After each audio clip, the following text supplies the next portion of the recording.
Dear viewers, अस्सलाम वालेकुम।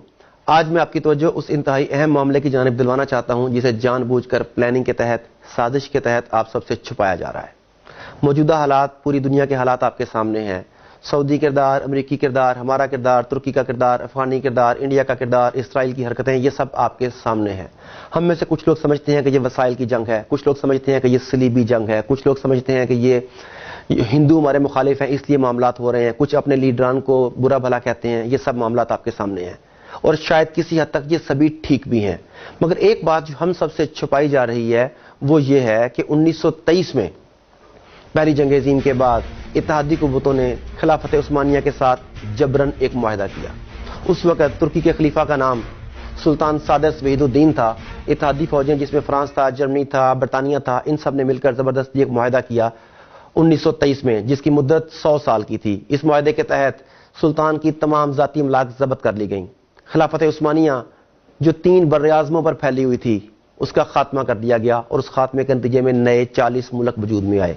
ये खिलाफत उस्मानिया जिसकी मैं बात कर रहा हूं इतनी ताकतवर थी कि उस दौर में जितने ममालिक, जितने बर्र-ए-आज़मों पर इसका कब्जा था, अगर आप देखें तो मौजूदा दौर में उन ममालिक के नाम हैं आर्मीनिया, इराक, शाम, उर्दन, फलस्तीन, कब्रस, बुल्गारिया, रोमानिया, यूनान, मक्का और मिस्र जैसे ममालिक उस सल्तनत में शामिल थे। इसी वजह से मुसलमानों की कुव्वत थी, उनकी शान और शौकत थी। उनके साथ लड़ने से पहले तागूत को सोचना पड़ता था। मगर इस मुआहदे के तहत जो शराइत लगाई गई तुर्की के ऊपर, उन्होंने तुर्की को बांध दिया। वो शराइत क्या थी जरा सुनिए। सुल्तान की ज़ाती अमलाक पर कब्जा, खिलाफत उस्मानिया का खात्मा, 3 बर्र-ए-आज़मों पर फैले हुए खिलाफत के असासों से दस्तबरदारी, तुर्की जो खिलाफत इस्लामिया का मरकज थी उसे सेकुलर स्टेट करार दिया गया, इस्लाम और खिलाफत के ऊपर पाबंदी लगा दी गई। तुर्की के कुदरती वसाइल में पेट्रोल सरे फहरिस्त था, पेट्रोल की ड्रिलिंग पर पाबंदी लगा दी गई। तुर्की के साथ जो आलमी बंदरगाह थी उसका नाम है बास्फोरस। इसकी अहमियत नहर स्वीज जितनी है। तुर्की को पाबंदी लगाई गई और उस पाबंदी के तहत बास्फोरस के इलाके को आलमी मलकियत करार दे दिया गया और तुर्की पर पाबंदी लगाई गई कि आप यहां से किसी किस्म का टैक्स नहीं ले सकते। ये तमाम शराइत लागू करने के बाद इस मुआहदे को 100 साल के लिए लागू कर दिया गया। खिलाफत उस्मानिया जिसका आगाज 1299 में हुआ और 1922 तक इस खिलाफत ने एक अहम रोल प्ले किया। गलतियां भी हुई होंगी डेफिनेटली इनसे, मगर बहरहाल हमें इसके ऊपर नाज था। तो 100 साल का मुआहदा किया गया 1923 से लेकर 2023 तक, जिसमें ये तमाम शराइत थी। अब हो ये रहा है कि 2023 करीब आ गया। जैसे जैसे 2023 करीब आ रहा है, तागूत, यहूद, हनूद, सलीबी सब के सब इस खौफ में मुब्तला हैं कि जब वो मुआहदा खत्म हो जाएगा तो फिर तुर्की आलमी हैसियत बनवाने के लिए क्या क्या कर सकता है। तुर्की की मौजूदा लीडरशिप तैयब एर्दोगान वो भी आपके सामने है। वो जिस तरीके से आलमी मसाइल में दखल अंदाजी करता है, जिस तरीके से अपने आप को मनवाता है। अब बर्मा का मामला देख लीजिए, सबसे पहले कौन गया? कश्मीर का मामला देख लीजिए कौन आवाज उठाता है। फलस्तीन का मामला देख लीजिए, सबसे पहले किसने आवाज उठाई? अमेरिकन प्रेसिडेंट ट्रंप ने जब पाकिस्तान के खिलाफ बयानात दिए तो सबसे पहले वो कौन था जिसने उसकी मजम्मत की? सिर्फ एक नाम आपके सामने आता है, तैयब एर्दोगान।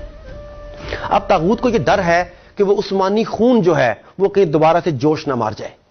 ऐसा ना हो कि मुसलमान अपने माजी को पहचान लें, ऐसा ना हो कि अहले तुर्की दोबारा खिलाफत की तरफ गामजन हो जाएं। आपको याद होगा कि तुर्की में फौजी बगावत भी अमेरिका के कहने पर करवाई गई। तुर्की में हालात को खराब करने की मुसलसल कोशिशें की जा रही हैं। ये सब कुछ इसलिए है कि वो लोग डरे हुए हैं कि मुसलमान कहीं दोबारा से इकट्ठे ना हो जाएं।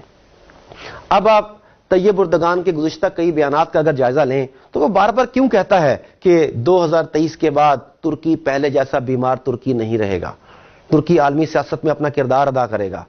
तुर्की क्यों बार बार मुसलमानों की मदद के लिए भाग रहा है? यकीनन पुराना खून जोश मार रहा है, पुराने जज्बे रंग ला रहे हैं और ये चीज अमेरिका को, तागूत को, सलीबियों को, इसराइल को, यहूदियों को, हनूद को, सबको बहुत ज्यादा तंग कर रही है।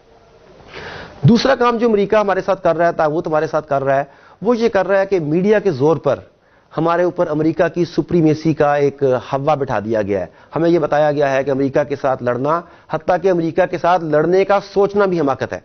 यह बहुत इंपॉर्टेंट चीज है कि क्या वो वाकई इतना सुपर पावर है, इतना पावरफुल है कि जो चाहे कर सकता है। हमें बताया जाता है कि अमेरिकन सैटेलाइट्स इतने पावरफुल हैं कि वो दुनिया के एक कोने से दूसरे कोने तक होने वाली हर हरकत से बाखबर है। पाकिस्तान में नेटो के 20,000 कंटेनर्स गुम हो गए, चोरी हो गए, जो मर्जी आप उसे नाम दे लें। वो कहां गए?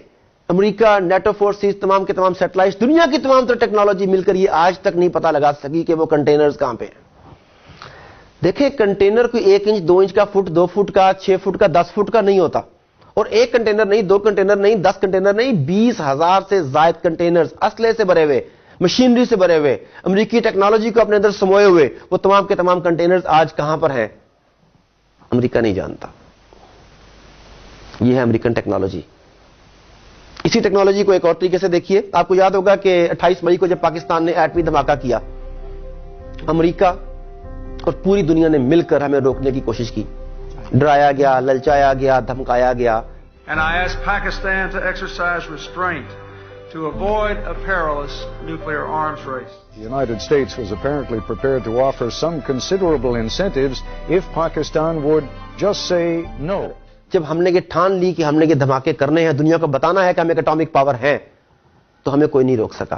امریکن تمام تر ٹیکنالوجی یہ بات پتہ نہیں لگا سکی کہ دھماکے کس جگہ پر ہوں گے، ہمارے اٹامک ایسٹس کہاں پر ہیں، ان کی ٹرانسپورٹیشن کیسے کی جائے گی، کس جگہ پر لے جایا جائے گا۔ ان کے تمام سیٹلائٹ، تمام طیارے، تمام میزائل تیار تھے کہ انہیں ڈسٹرائے کیا جائے، مگر کیا وہ ایسا کر سکے؟ نہیں کر سکے۔ اس کا مطلب ہے کہ جب ہم یہ چاہتے ہیں کہ ہم کوئی کام کرنا چاہتے ہیں تو ہمیں امریکہ یا دنیا کی کوئی طاقت نہیں روک سکتی۔ اس لیے کہ کچھ لوگ اسباب پر غور کرتے ہیں، امریکہ کے پاس یہ ہے، اسرائیل کے پاس یہ ہے، انڈیا کے پاس یہ ہے، ہم ان سے ٹکر نہیں لے سکتے، کچھ لوگ یہ سوچتے ہیں، اور کچھ لوگ اسباب کی بجائے مسبب الاسباب پر غور کرتے ہیں۔ ان کا بھروسہ اسباب پر نہیں، مسبب الاسباب پر ہوتا ہے۔ تو برادرز، میں آپ کو یہ بتانا چاہتا ہوں کہ 2023 میں جو معاہدہ ختم ہو رہا ہے، اس کے بعد دنیا ٹوٹلی بدلنے کی طرف جا رہی ہے۔ آنے والے 5 سے 10 سال میری، آپ کی، ہم سب کی زندگیوں میں انتہائی امپورٹنٹ ہے۔ اتنی بڑی تبدیلی آئے گی کہ آپ سوچ نہیں سکتے۔ اب یہ آپ کے اوپر ہے کہ آپ اس تبدیلی کا شکار ہونا چاہتے ہیں یا اس تبدیلی کا حصہ بننا چاہتے ہیں۔ آپ اپنا کیا رول سلیکٹ کرتے ہیں، یہ ٹوٹلی چوائس آپ کی ہے۔ مگر اپنا رول سلیکٹ کرنے سے پہلے ایک بات بتانا چاہوں گا کہ خدا را میڈیا سے بچ کے رہیے گا۔ حالانکہ میں بھی آپ سے جس چینل سے مخاطب ہوں، یہ بھی ایک میڈیا ہی ہے، مگر کتنے لوگ آپ کو حقیقت بتاتے ہیں اور کتنے لوگ گمراہ کرتے ہیں، یہ آپ اندازہ کر سکتے ہیں۔ میں آپ کو ایک چھوٹی سی بات شیئر کرنا چاہتا ہوں کہ اس وقت دنیا میں جتنا بھی میڈیا ہے، اس کا 97% جیوز کے پاس ہے۔ ریسنٹلی میں اوریہ مقبول جان صاحب کا ایک لیکچر سن رہا تھا، اس میں انہوں نے بڑی مزیدار بات بتائی، اور جب میں نے اس پہ تحقیق کی تو میں ہکا بکا رہ گیا کہ بہت حد تک وہ بالکل ٹھیک فرما رہے تھے۔ وہ بتاتے ہیں کہ دنیا میں 3 ایسی کمپنیاں ہیں جن کے پاس 97% میڈیا کا شیئر ہے۔ ان میں سے ایک والٹ ڈزنی ہے، جس کے پاس پوری دنیا کے میڈیا کا 37% ہے، اور والٹ ڈزنی کے بورڈ آف ڈائریکٹرز کے تمام ممبرز جو ہیں، تمام کے تمام جیوز ہیں۔ دوسری کمپنی روپر مرڈاک، تیسری ٹیری ٹرنرس، اور یہ تمام کے تمام یہودی لوگ ہیں۔ CNN ہو یا جسے آپ اپنا چینل سمجھتے تھے، الجزیرہ ہو یا کچھ پاکستانی چینلز جنہیں آپ اپنا سمجھتے ہیں، در پردہ انہی کے ایجنڈے پر، انہی کے لیے کام کر رہے ہیں۔ یہ آپ کے ذہنوں کو میڈیا کے ذریعے تسخیر کر رہے ہیں۔ خدا را اس پروپیگنڈے کا شکار مت ہوئیے، اپنی ذات کے اوپر، اللہ کے اوپر یقین رکھیے۔